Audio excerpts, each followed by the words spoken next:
और यही हमको रोका भी गया सरकार से कि छापा मार कर और ये कर कर कि आप गरीबों के साथ क्यों खड़े होते हैं, इतना दान कैसे करते हैं, इतना इलाज कैसे कराते हैं। मैं तो हमेशा खड़ा रहा हूँ, यही समाजवादी पार्टी का संस्कार है, यही हमने नेताजी से सीखा है, यही हमने अपने गुरु जनेश्वर मिश्रा से सीखा है, और ये इसी के प्रेरणा हमें अपने राष्ट्रीय अध्यक्ष माननीय अखिलेश यादव जी से मिलती है। नमस्कार, मैं हूं रंजीत राव और आप लोग देख रहे हैं जनगढ़ की आवाज। अभी आप लोगों ने सपा के राष्ट्रीय सचिव राजीव राय जी को सुना और इस वीडियो में आप लोग आगे भी सुनेंगे। राजीव राय जी मऊ स्थित अपने कैंप कार्यालय पे पत्र प्रतिनिधियों से वार्ता कर रहे थे। उनके साथ सुहेल देव स्वाभिमान पार्टी के राष्ट्रीय अध्यक्ष महेंद्र राजभर भी मौजूद थे। उन्होंने भी बहुत कुछ कहा। आप लोगों को बता दूं कि राजीव राय गैस सिलेंडर को लेकर के रहा है जो चुनावी मुद्दा बनाया जा रहा है मध्य प्रदेश और राजस्थान में, उस पर भी बड़ा हमलावर रहे कि आखिर क्यों नहीं यूपी वालों को गैस सिलेंडर इतने दामों में दिया जा रहा है। उस सपा के राष्ट्रीय सचिव ने ओम प्रकाश राजभर पर तंज कसा तो वहीं कांग्रेस पे हमलावर रहे। उन्होंने स्वास्थ्य व्यवस्था को लेकर भी अपनी नाराजगी जाहिर किया। होगा परसों से माननीय प्रधानमंत्री से लेकर भारतीय जनता पार्टी का कार्यकर्ता तक बड़ी बड़ी बैनर और अपने सोशल मीडिया पर प्रचार कर रहे हैं कि राजस्थान में 450 रुपया में सिलेंडर देंगे। मैं इस ठग सरकार के ठग लोगों से पूछना चाहता हूं, और ख़ास तौर से माननीय मुख्यमंत्री जी से पूछना चाहता हूं कि उत्तर प्रदेश के लोगों का गुनाह क्या है। गुनाह सिर्फ इतना है कि मोदी जी की तरह आपको भी दूसरी बार यहाँ के लोगों ने मुख्यमंत्री बना दिया, जिसका गुस्सा निकाल रहे हैं मोदी जी आपसे। अगर वो राजस्थान में दे सकते हैं, मध्य प्रदेश में दे सकते हैं योगी जी, तो आपके लोगों को उत्तर प्रदेश में क्यों नहीं दे सकते हैं? या योगी जी आप स्वयं खुद क्यों नहीं कर सकते हैं? फिर चुनाव आएगा तभी आप लोग लेकर आएंगे। ये असली दोहरा चरित्र भारतीय जनता पार्टी को दिखाता है। प्रधानमंत्री जी बड़े मंचों से रेवड़िया न बांटने की बात करते हैं और इतने डिस्परेट हो जाते हैं कि स्कूटी से लेकर गैस सिलेंडर तक सब कुछ बांटने लगते हैं। या तो बेचना या तो बांटना इनका पैसा रह गया है चुनाव जीतने के लिए। मैं मांग करता हूं कि जो मध्य प्रदेश में जो गैस का सिलेंडर हो, जो राजस्थान में गैस का सिलेंडर का रेट हो, वही रेट उत्तर प्रदेश के लोगों को भी होना चाहिए। अगर उत्तर प्रदेश के लोगों को ठगने और लूटने का काम करोगे तो हम जवाब जरूर देंगे और बुलंदी के साथ देंगे। दूसरा, बार बार आप लोग ओम प्रकाश राजभर जिनका तो हम नाम भी नहीं लेना चाहते हैं।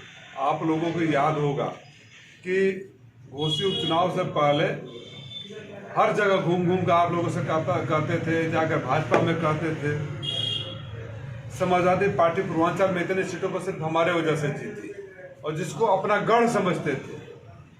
तो हमने दिखा दिया कि जब आप हमारे साथ थे तो हमारा कितना नुकसान हुआ था। हम खाली 21,000 वोट से जीते थे, आपके हटते ही हम 43,000 वोट से जीत गए। और घोसी के लोगों ने भी आपको बता दिया कि आपका वजूद और आपका वजन कितना है।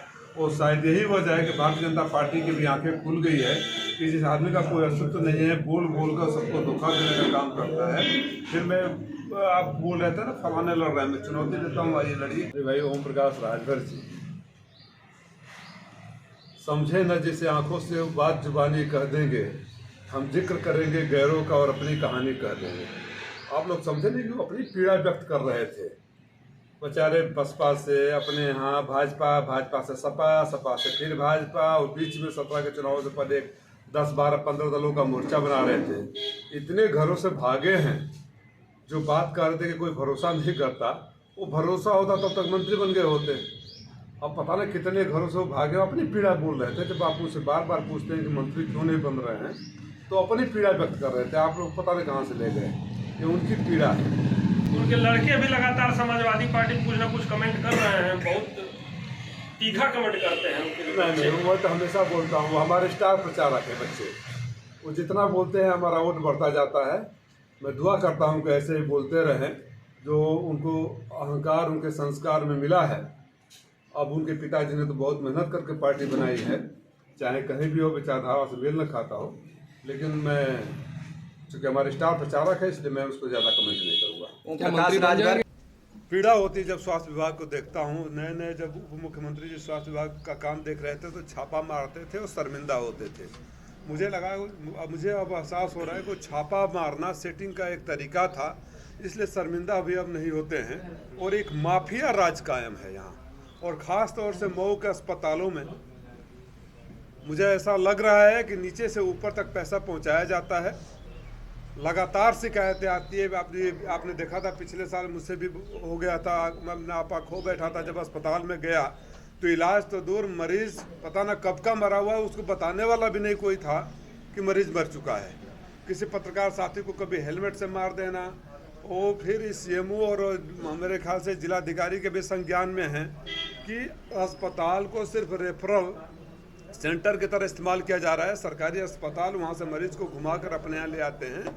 ये नंगा नाच हो रहा है। और माननीय उप मुख्यमंत्री ब्रजेश पाठक के ऊपर मैं आरोप लगाता हूँ कि भ्रष्टाचार आपके संरक्षण में पल रहा है। शायद ये जड़ी बूटी आपके पास भी पहुँच रही है, तभी तो सोशल मीडिया पर ये आश्वासन देने के बावजूद किसी डॉक्टर के खिलाफ कार्रवाई नहीं हुई। अभी मुझे पता चला कि एक राजभर के बच्चे का एक्सीडेंट हुआ है, उसके पैर में चोट लगा, फ्रैक्चर हुआ है, पटेला में इंजरी है। तो उससे बोल रहे हैं, वो मुझे ऑडियो किसी ने, इन्हीं के जिलाध्यक्ष ने सुनाया कि सीएमओ बोल रहे हैं कि उत्तर प्रदेश में कहीं भी वो सर्जरी करने का जो सामान होता है उपलब्ध नहीं है। शर्म आनी चाहिए ब्रजेश पाठक जी, आपको शर्म आनी चाहिए। और ये बड़ी बड़ी बातें जो रोज़ टीवी पर चैनलों पर बोलते हैं, सोने से पहले अभी अंतरात्मा को झांकिए, में उससे पूछिएगा, दिल पर हाथ रखे कि जो गरीबों की बददुआएं ले रहे हैं, जो लूट मची हुई है, जिस लूट के सबसे बड़े सरगना शायद आप ही हैं, नहीं तो आप जैसा व्यक्ति खामोश नहीं रह सकता, कार्रवाई तो जरूर करता। प्रकाश राजभर कहते हैं कि हम खुद ही दो मुहम्मा साफ है, तो जनता ऐसे दुमुहा सांप को कुचलने का काम करेगी। ओम प्रकाश राजभर के बेटे अरविंद राजभर घोसी लोकसभा की तैयारी कर रहे हैं, क्या लग रहा है कि पता करेंगे? वो तैयारी करना उनका हक है भाई, तैयारी करने से तो कोई किसी को रोक नहीं सकता। अब ट्रेलर देख चुके हैं वो घोसी उपचुनाव में, पूरी फिल्म घोसी की जनता दिखा देगी कि बरसाती मेढक और पैराशूट से आने वाले लोग जो कभी किसी के दुख सुख में नहीं आते, अपने समाज के दुख सुख में नहीं आते। माननीय महेंद्र राजभर जी यहाँ हैं, जब समाज की कहीं जरूरत होती है तो ये जाते हैं, हमसे करते हैं तो हम भी मदद करते हैं। और तमाम उदाहरण आपके सामने हैं, कहीं जाने वाले नहीं, तो वो भी दिखा देगी घोसी की जनता। आप जब लगातार कोई व्यक्ति विशेष किसी समाज को ठग रहा हो और जो मूक दर्शक बने रहें, कहा जाता है उनका भी लिखा जाएगा अपराध जो तटस्थ रहते हैं। तो आपने तटस्थ न रहकर लड़ाई को अपने हाथ में लिया है। उम्मीद है कि आप आगे लड़ाई के साथ बढ़ेंगे और समाजवादी पार्टी का सहयोग और समर्थन आपको इस सामाजिक न्याय के लिए हमेशा रहेगा। देखिए, कांग्रेस में हमेशा से कुछ ऐसा नेता रहे हैं जो कांग्रेस के पीठ में छुरा भोंकने का काम कर रहे हैं। आपको याद होगा, कभी मनीष अंकारिया, तो कभी कोई और, तो कभी कोई और ऐन बयान देता है। बड़ी सकारात्मक सोच के साथ इंडिया गठबंधन की शुरुआत हुई थी, 3 बैठकें हो गई, लेकिन फिर कभी कमलनाथ, तो कभी माननीय अजय राय जी, तो कभी आचार्य प्रमोद कृष्णन, और अभी जिस नेता का नाम लिए ये लोग। अब ये तो कांग्रेस को फैसला करना है। जहाँ तक समाजवादियों की बात है, समाजवादियों ने हमेशा अपनी थाली का खाना देकर सहयोगियों को आगे बढ़ाने का, साथ देने का काम किया है। लेकिन अगर हम अपनी थाली का खाना देते हैं, हम साथ देते हैं, तो हम जवाब भी दे सकते हैं। उनकी स्थिति ये है कि अगर समाजवादी खाना न दें, अपने थाली से दाना न दें, तो फिर मुरझा जाएंगे उत्तर प्रदेश में भी। तो मैं कांग्रेस के शीर्ष नेतृत्व से मांग करता हूं कि ऐसे नेताओं पर लगाम लगाएं, उनके बयानों पर रोक लगाएं जो उनके पीठ में छुरा भोगने का काम कर रहे हैं और इंडिया गठबंधन में पलीते लगा रहे हैं। अलका लांबा जी को एहसास करना चाहिए कि उत्तर प्रदेश में कांग्रेस गंभीर रूप से राजनीतिक कुपोषण की शिकार है और उसको सख्त ज़रूरत है मदद की। और मदद सिर्फ समाजवादियों से मिल सकती है।